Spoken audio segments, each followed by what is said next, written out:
Tulsi Gabbard's last day as the Director of National Intelligence is today, Friday, June 19th, and she dropped a bombshell or grenade on her way out the door. And that grenade came in the form of 5 PDFs totaling 392 pages about the COVID-19 cover-up and going directly after Dr. Fauci. Now, I've read these 392 pages, so you don't have to, but her claim is that Dr. Fauci lied to Congress not once, but twice. In a 2024 congressional hearing, Dr. Fauci told Congress that he did not have any conversations with any elements of the intelligence community, and there is evidence in these documents that directly refute this.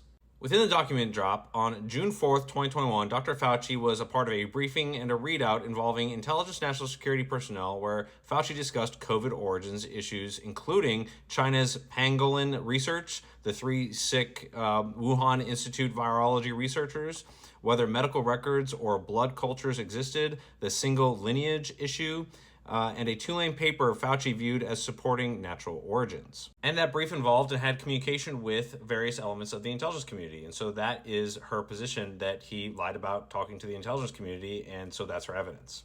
And the second claim of lying comes from a congressional hearings held on May 11th and July 20th of 2021, where Dr. Fauci said, and I quote, "The NIH has not ever and does not now fund gain-of-function research in the Wuhan Institute," end of quote.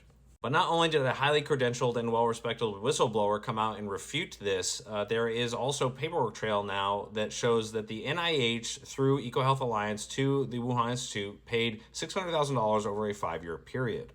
And the reason why that's important is because the paper drop adds further evidence to the theory that COVID was a product of gain-of-function research that was ultimately funded by the United States. Now, I've put together this side-by-side comparison of the COVID origins evidence.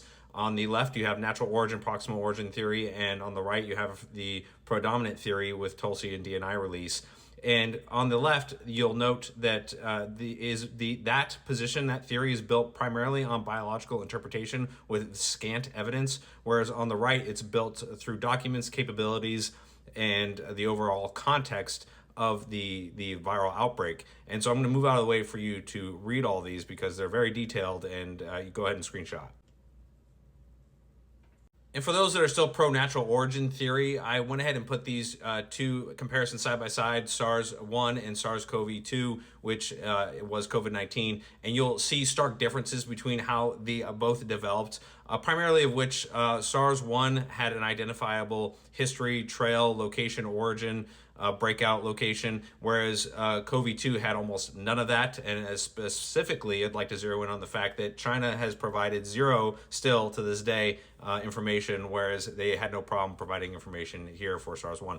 So you can go ahead and cling to that theory with little evidence, or you can be on the other side where there's ample evidence to support a gain-of-function conclusion. And I'll move out of the way so you can read the rest of it.